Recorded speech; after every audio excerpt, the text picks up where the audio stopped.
Hello, I'm Juliet Mann, and this is the Agenda podcast, CGTN Europe's one-stop shop for smart, in-depth discussion of the issues that really matter in the world today. The rise of AI is set to send the semiconductor industry skyrocketing to a value of over $1 trillion by 2030. But as the market expands, so too does the battle for global control. So who is really leading the way? And where do chips fit into the current ongoing trade tensions? With me now are Dr. Stephen Hai, Assistant Professor in Tech Innovations at Xi'an Jiaotong Liverpool University and Affiliate Fellow at King's Institute for Artificial Intelligence. Malcolm Penn, Founder and CEO of Future Horizons. And Christopher Thomas, Chairman of Integrated Insights. Great to have all of you on the agenda. Stephen, let me start with you and with the basics. Just why are chips so crucial beyond smartphones and electric cars? Beyond chips' crucial role in consumer electronics, chips are the very scaffolding a new industrial revolution, a general-purpose technology whose significance parallels that of electricity and even combustion engine. The chips are not simply products; they are the enabler infrastructure powering a range of critical sectors that are redefining economic, tech innovation, and social progress. Semiconductors serve as the pillar of modern technology that are critical to our daily life, such as artificial intelligence, cloud computing, data services, electric vehicle, and high-performance computing, the supercomputers. Meanwhile, the dual-use nature of chips makes them a matter of national security and geopolitical power. So in short, chips are no longer just component of products. They are the core enabler of national power in the 21st century and beyond. Thank you. So Malcolm, what do you think? Because semiconductors are sometimes referred to these days as the new oil. And I'm thinking, where do you think these high-end chips fit in to modern national economic and industrial policy? Yes, I mean, that term, the new oil of the industry, was coined way back in the 1970s by one of the industry founding fathers, Jerry Sanders. It was him that first came out with that suggestion. And it's so true. But, the chip is hidden. We don't see it anywhere. So it's buried beneath layers of products that we use every day. And so it's always been the unsung hero. But it drives everything. I mean, it's hard to think of a single product or activity that we do today that doesn't owe its very functionality to the silicon chip. So, I mean, I think it's vitally important for a whole bunch of reasons. And suddenly the world woke up after COVID, when we had the shortages and we couldn't buy anything. The world suddenly woke up to the fact there were these things called chips. Whereas beforehand, I'd tell people I'm in the chip industry and they'd look at me aghast and wonder what on earth I was talking about. Now at least we know about it. So without the chip, the world would stop. I mean, it really would stop completely. And I think suddenly now people are realizing that we've outsourced production so much over the last 20 years. We suddenly realized also not only their importance, but the fact that all of the production is now not done locally. And so if that supply chain stopped, we would be starved overnight. So it always become weaponized. Christopher, in terms of economic power, then, which countries, which regions do you see are positioned to emerge as the new semiconductor powerhouses over the next decade or so? Well, I think we need to understand a little bit about how this semiconductor ecosystem works. Yeah. This ecosystem is very complex. It changes very slowly. And it's led by engineers who are very conservative about moving to new locations or choosing new suppliers. Right now, today, companies from the US, Europe, Korea, Taiwan, China, and Japan control about 92% of the global semiconductor industry, with the US being about 52% global share, China about 5% global share. I actually expect that those ratios will not change very much over the next decade. They may change on the margins, but I see it unlikely that a new emerging region that's trying to invest, such as India, the Middle East, Southeast Asia, will gain substantial share. They may get a foothold with certain companies, certain specific segments where they may play a role in the broader value chain in which they're doing something around packaging or design or other things. But I actually think this supply chain and this ecosystem moves slowly, and today's winners are best positioned to be the future winners. Now, share may shift between those regions going forward, but at the same time, this is probably the most difficult global industry in which to break in due to economies of scale, learning efficiencies, and other things that really favor incumbents. Everybody's nodding along there. Stephen, let me bring you back in. I mean, would you agree? I mean, who are the key players and where is the really exciting stuff happening? Thanks. It is indeed a critical question as it encourages us to comprehend the multidimensional complexity of the semiconductor ecosystem. Global stage is not defined by a single actor, but by a deeply interconnected web of states and enterprises, each striving for position, advantage in a contest that is as much geopolitical as it is commercial. Regarding the key players, I think it's a multipolar landscape of specialization. The contemporary semiconductor landscape is defined not by a single dominant player, but by a complex multipolar distribution of power and specialization across the value chain. So in terms of regional and global powerhouse, we definitely have the United States, which maintains high lead in high volume areas like chip design and intellectual property with firms like we all know, NVIDIA, AMD, Qualcomm, Broadcom, you name it, right? So in the meantime, TSMC from Taiwan is without doubt the true giant of global supply chain, accounting for more than half the global foundry market, and it's undisputed leader in advanced logic chip manufacturing. Then we also have South Korea and Japan as a very conventional classic player. Well, in the meantime, we all have been noticing China is strengthening and accelerating its role as a key player in the assembling, testing, and packaging sector, as well as in the production of mature node chips. Its domestic champions, such as SMIC, Huawei, YMTC, are making significant strides in indigenous innovation. So, of course, without no doubt, the Netherlands with its specialized equipment. So we have this interconnected web between companies and countries. Well, and also exciting development regarding the new frontier of innovation. We have this 2 nanometer race and even angstrom nodes, which angstrom node basically means 0.1 nanometer. And we have also, as Chris just mentioned about it, the chip lab, 3D IC and advanced packaging. But probably for me, perhaps the most exciting and dynamic development is the full level geopolitical context itself regarding the global semiconductor ecosystem. Thank you. Malcolm, we've heard some of the big names that we've all heard about there, but what about emerging companies trying to break into the market? I mean, like China's Cambricon, or is the market getting saturated?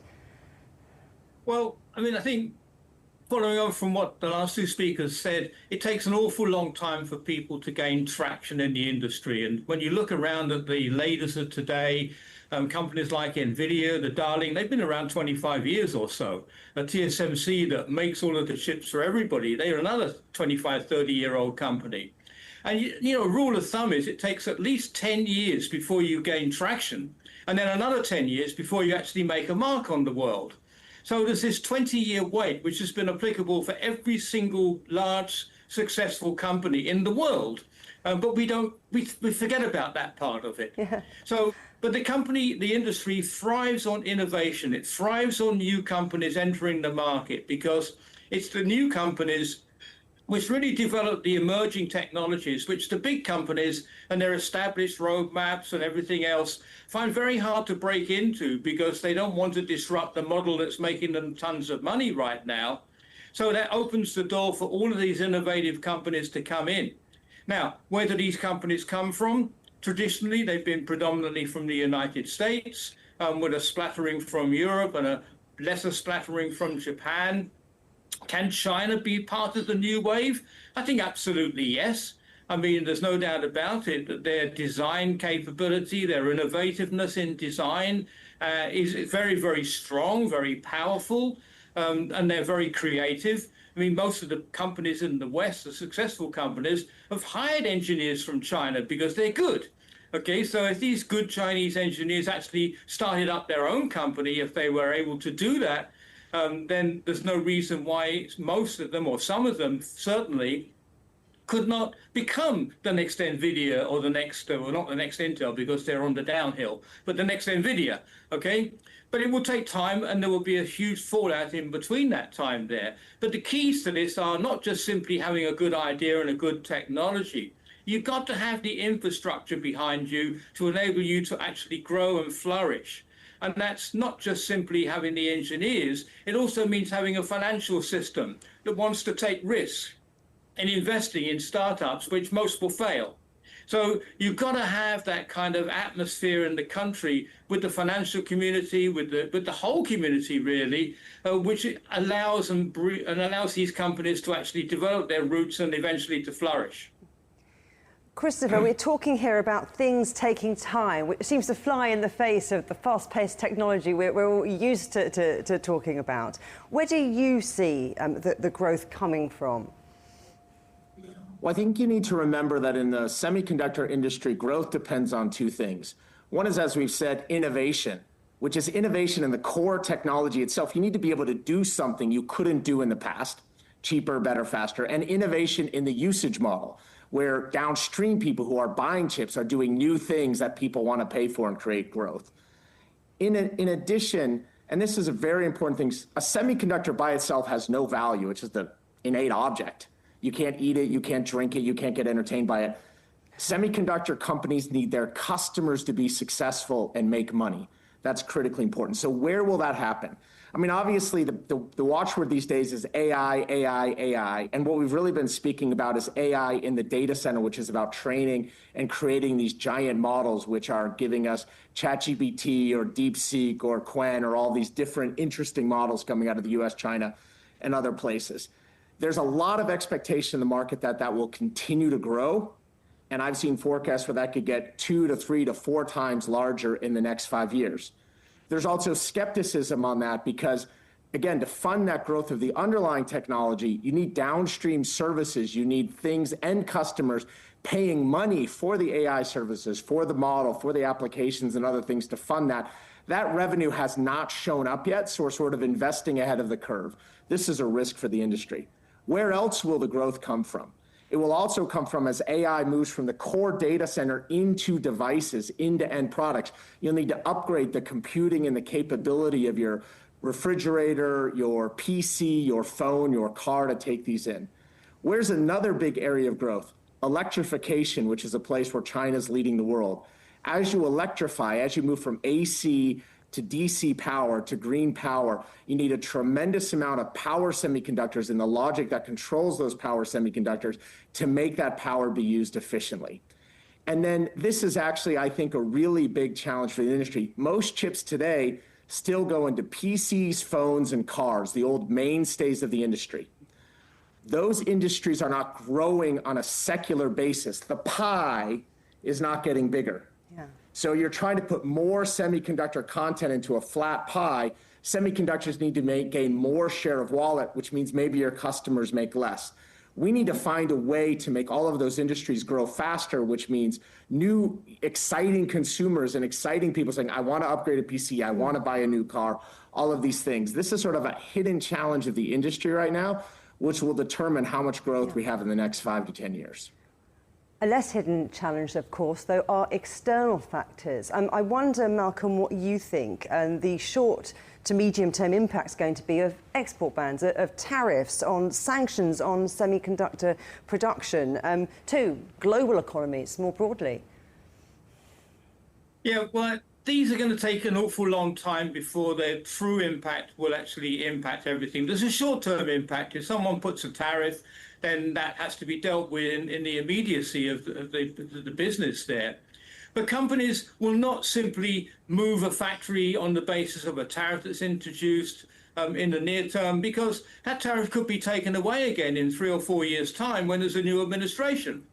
So those kind of decisions take a long time. I mean, it takes at least 3 years to build a new factory.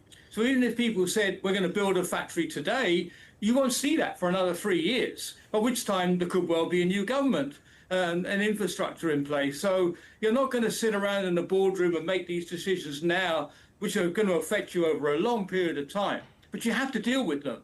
So there will be a cost impact, which is going to impact somewhere. Somebody's going to have to pay that. And eventually that someone is going to be a consumer somewhere down the line.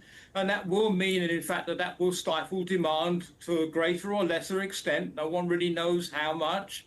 But at the end, it's not going to have a positive impact in a grand way that says people are going to go out and buy more chips.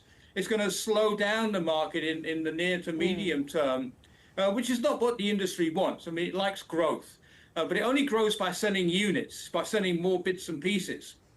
So if you start to put an added price on there, the normal supply and demand economics means that, you know, for some people, that will push them into the unaffordable zone there. Yeah. And I guess that links in with what else we've been saying. Yeah. For this whole thing to take off, you've got to have a price reduction on chips. You can't sell a $35,000 NVIDIA chip in a refrigerator or even a car, okay? And you certainly can't put that in a smartphone. So therefore, you know, we're talking about a whole new generation of AI chips, which are going to be $100 price range before you'll see a real market take off and stimulate real demand. Right now, we're playing around with a very unique, niche part of the market. A niche part of the market, lots of pressures on the industry. Stephen, are we on the brink of a chip crisis, or is there hope for a more stable and equitable global chip ecosystem? It is indeed a critical question that goes to the very heart of global semiconductor development, even dilemma. And to answer it, we must recognize that the semiconductor ecosystem exists in a state of constantly dynamic contestation, not a simple binary stability or crisis. So we are neither on the brink of total collapse, nor on the edge of an equitable utopia. Rather, we are witnessing a purposeful, though often contentious, global recalibration in response to a crisis that has already passed, one that has fundamentally altered how states and companies think about resilience. The notion of looming crisis is rooted in the very structure of previously established global supply chain that is not fully ready and prepared for the current era of AI and tech innovation around. The current tension crisis has been encouraging different stakeholders to make diverse efforts to build a more resilient and, by extension, more stable ecosystem. This is where the hope for new equilibrium lies. The logic of the market, once dictated by pure cost, is now being tempered by the logic of strategic security, and this shift is yielding tangible results. Therefore, we are witnessing a new era industrial policy, the growing regionalization, chip foundry, as well as accelerated maturation of ecosystem, diverse ecosystem in semiconductors represented by emerging powers like China, like the Middle East players, even from the global south and other frontier tech innovation sectors. So in conclusion, the semiconductor world is not hanging over the edge of a cliff. The crisis has been recognized and the responses are diverse yet strong. The challenge is that the very act of deglobalization, with nations and companies acting in their own strategic self-interest, may lead to a more unstable outcome. However, the new stability will not be without its challenges. We are therefore moving toward a more resilient global ecosystem, one defined by more decentralized, dynamic, and multipolar landscape. Christopher, I want to talk about the role of government in shaping the industry. Is there a danger that too much intervention or investment might lead to overcapacity in certain parts of the industry? Well, this industry has always been cyclical. We're always going to have the bullwhip. And in fact, we've been through a very robust cyclical cycle across most sectors the last 6 years since the beginning of COVID, 5 years. A cyclical up and then a cyclical down. For a while, you couldn't get any chips you needed, and now there's too many of them. So overcapacity, overinvestment will continue. Right now in AI chips, in the most advanced AI chips, we have cyclical under capacity. We have more demand than can be supplied by the market. But in the past, if you had overcapacity, it wasn't structural. Companies could go out of business, they could sell their equipment, they could idle their factories, they could do other stuff so that eventually demand caught up with too much supply. But if the government steps in and says, no, we need you to keep supplying because you're a critical part of our ecosystem, or you have a lot of employees and we don't want civil unrest, or because you pay taxes or something else, then you could have some level of structural overcapacity. And right now, I do think we see it in certain areas. In mature node semiconductors, 28 nanometer and above, basically the market is flat. The total amount of wafers required has been flat for 2 or 3 years, but there's still very heavy investment by certain players in the industry, which are leading to lower utilization rates and dropping margins. So we do see that. The question, of course, is how long can governments pay for this? Governments are never infinitely flush with cash. And why keep failing companies or failing factories alive? Especially because usually when you have overcapacity, you're generally also hurting other companies in that industry inside your own borders because you're involving them in a price war, you're bringing them in and you're hurting their margins. So I think over time, governments will realize the folly of overinvestment and investing in poor capacity and let market forces play. But in the near term, we are seeing some issues due to this, as I mentioned before.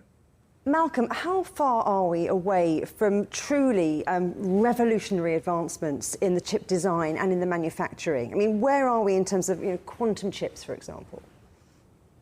Oh, that's a good question. I mean, I think the next, probably to my mind, the next real breakthrough will be the transition to when we start to introduce quantum electronics into the overall supply chain. And that is a real radical step forward, which will involve a whole new way of designing, a whole new way of manufacturing, maybe not quite so radically on the manufacturing side, but certainly a whole new way of developing systems and chip design. And how far away are we from that? Probably another 10 years or so, I would imagine, because we're getting there. We're learning how to at least build a stable computer using quantum electronics. But they're real sort of Heath Robinson type contraptions. It's not the sort of thing you'd be putting on your desktop anytime soon. But we're learning how to do it. And they have done some initial early stages of demonstrable capability. So that's a good step forward. There's a lot of resource going into this. But I think before you get the first real sort of production-oriented equipment out there, it's probably at least another 10 years before we'll start to see that. But it'll be a gradual process. It won't be an overnight, and it won't be to replace what we've got. It'll coexist. It will do new things and open up new barriers and new frontiers, which we couldn't do before, but it will coexist alongside the classical infrastructure that we built up over the last 60 or 70 years. Stephen, we've talked about innovation and the technology itself, but what about people? This week, China introduced its new K visa to help attract tech talent to its shores. Do you think that is perhaps where the next battle is going to come from? Well, much of the public discourse on the chip war focuses on the hardware. The true race is for human and talent capital. The talent behind the technology is the most enduring source of innovation. And in that regard, you're absolutely right. The battle for people is where the next and perhaps most critical frontier is emerging. China's introduction of the new K visa is a clear and calculated move in its human capital competition globally. It is a direct response to the recent tightening of skilled worker visas around the world and also to one particular country. So indeed, the timing is deeply significant as it follows the new announcement of a US H-1B visa charge or a systemic upgrade, that is to say. So this policy aligns critical with China's long-standing strategic goals, achieving technology breakthrough. While the nation has an abundant supply of domestic STEM graduates, still has some critical gaps in specialized advanced fields, particularly in semiconductors. So this K-Visa in Beijing's eye is a strategic tool to attract the foreign expertise needed to bridge these gaps.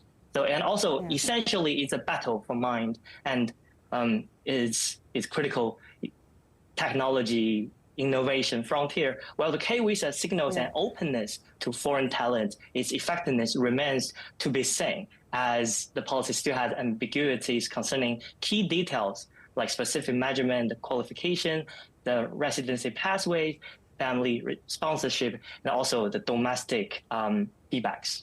Thank you. Christopher, what do you think? How much will competition in semiconductor skills capability affect relative national power of global countries? Well, that's a complicated question because I tend to think of governments think about just what happens inside of their borders, and they think just about their domestic economy. Most very successful semiconductor companies are truly global and get talent from all over the world. They just think in a different construct. And so a company may be US headquartered or Japanese headquartered or Chinese headquartered, but it can get talent and put our research and development anywhere in the world. And doing that successfully, they can both contribute to national success while also their own company success. I do think it's really important to point out about how important foreign-born talent has been to the U.S. semiconductor industry. More than half of the CEOs of the top 25 semiconductor companies were born outside the United States, and about half of the U.S. semiconductor workforce is foreign-born. It's truly unbelievable how international that workforce in the United States is. And so I do think that talent is incredibly important, but you need an expansive view of talent. Any talent that says we only care about what happens inside our national borders, we are just about our own technological self-reliance, we just want to do it ourselves, sends the wrong message. This is all about how can we make ourselves as attractive as possible for people all over the world to buy our products and for people all over the world to work for our companies no matter where they live. This is something where China is very, very, very, very early. Chinese companies are probably the least diverse global companies today. This means there's a lot of upside for China going forward if they can improve on this. Christopher Thomas, Stephen High, Malcolm Penn, thank you very much. Thank you. Thank you. Okay. Remember, you can subscribe to this podcast on iTunes, Stitcher, Spotify, or wherever you get your podcasts. You can also find more agenda content on CGTN Europe's Facebook, Twitter, Instagram, Telegram, and YouTube channels. Until next time, goodbye.